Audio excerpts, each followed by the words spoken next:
In a perfect example of how private property and voluntary association work to show people's morals and preferences, a large group of New York City restaurant owners are joining forces to permanently ban Governor Andrew Cuomo from ever dining in their establishments. Hi everyone, I'm Gardner Goldsmith for MRC-TV. Here is the story. The Washington Examiner's Michael Lee writes, a group of New York City restaurants has joined together to ban Governor Andrew Cuomo from dining in their establishments in reaction to his lockdown policies. They do it after months of bogus claims and arbitrary, unconstitutional, immoral edicts from Emperor Cuomo that have wrought havoc on these and other businesses, even as they've not stopped his state playpen from becoming the second worst in the nation for COVID-19 deaths per 100,000. These would be the official numbers that, despite being inflated because the feds financially encourage medical facility personnel to list deaths as COVID-19 deaths, even though the virus might not have been the cause of death, and the official numbers that Cuomo himself has cited in his screeds for more unconstitutional federal bailouts to his woe-begotten state.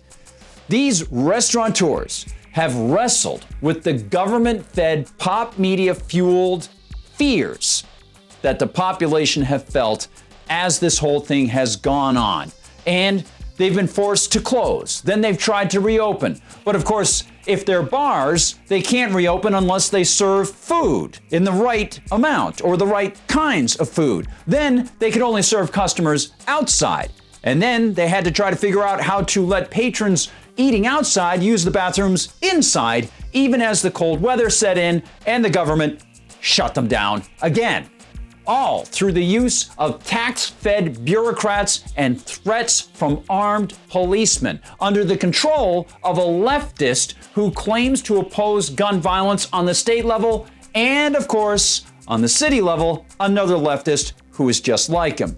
Writes Lee, Cuomo reinstated his indoor dining ban in New York City earlier this month, despite resistance from business owners who have struggled through the governor's pandemic response. The levels of frustration, wasted efforts, cutbacks, sadness, and futility these peaceful business owners have felt must be absolutely incredible. And one of those business owners recently made news for not giving in, even as he used the left's tactics against them. The owner of Mac's Public House decided to call his popular restaurant an autonomous zone and flip the figurative bird to Cuomo and his thugs. Quote, "It doesn't seem like we can do business," said Mac's Public House owner Danny Presti, who was arrested earlier this month in connection to refusing lockdown orders. "So here's what we're going to do for everybody.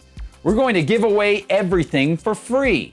So now you can come to Mac's Public House and you can eat for free and you can drink for free. We just ask that you make a donation toward us so that we can still pay our bills."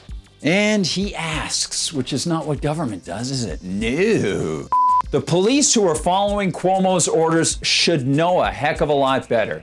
They should understand that Cuomo's lockdowns are not only unconstitutional due to their existence as executive orders, they breach the contract clause of the Constitution, which is supposed to prevent state politicians from interfering with the fulfillment of private contract. And they breach the First Amendment's protection of the right to free assembly, the Fourth Amendment protection against searches and seizures without warrants issued by judges, the Fifth Amendment promise of due process and the prohibition against property takings without state compensation, the Sixth Amendment's assurance of a jury trial where one can confront accusers, the Eighth Amendment prohibition against cruel and unusual punishment, and the 14th Amendment reiteration of the assurance of due process. Governor Cuomo appears to enjoy his own bluster, but we know that he can't survive on it.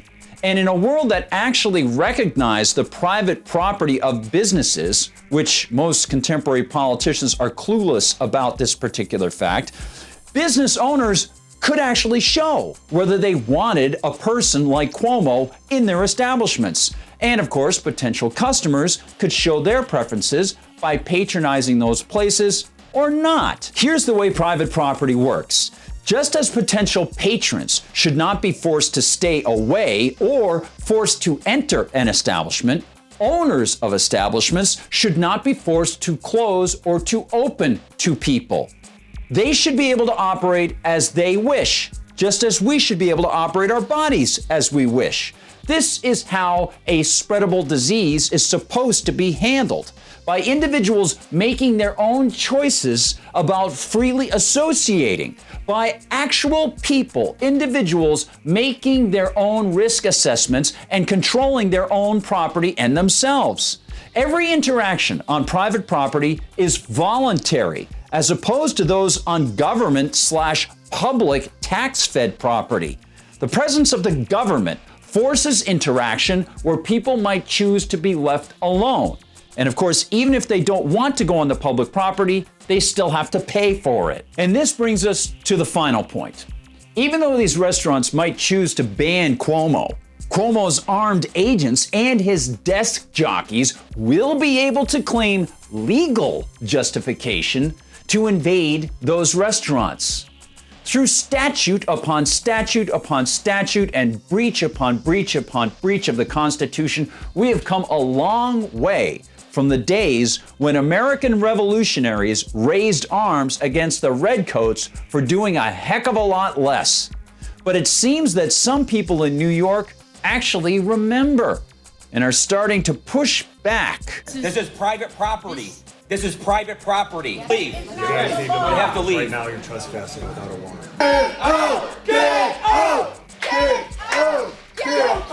Good for them. And the spirit of freedom might inspire a few folks to join their Facebook page before Facebook pulls it down for some arbitrary reason. It would be nice to see a lot more people finding out the names of these places so that they can lend them some support. And by doing so, they'll likely annoy His Highness Andrew Cuomo a lot. But they'll be contributing to a really nice Christmas season and the spirit of freedom. Hey, thanks so much for contributing to my goodwill, and I send it right back to you. Remember, if you're watching on YouTube, please like and subscribe, and send these videos out to friends and family members if you can. We really appreciate you doing that. Also, if you get the opportunity, go to MRCTV.org. That's MRCTV.org. You can find us on Facebook. We haven't been banned there yet. Instagram, yes indeed, Parler, and we're also on Twitter. Yeah. And if you want to find me on Twitter, it's @GuardGoldsmith. I know sometimes people ask about that. I'll see you inside the comments section. Don't forget, if you want some great Media Research Center related items, go to MRC-Store. You can pick up a great number of great gifts and support the Media Research Center in the bargain. Thanks so much, everyone. For MRC TV, I'm Gardner Goldsmith.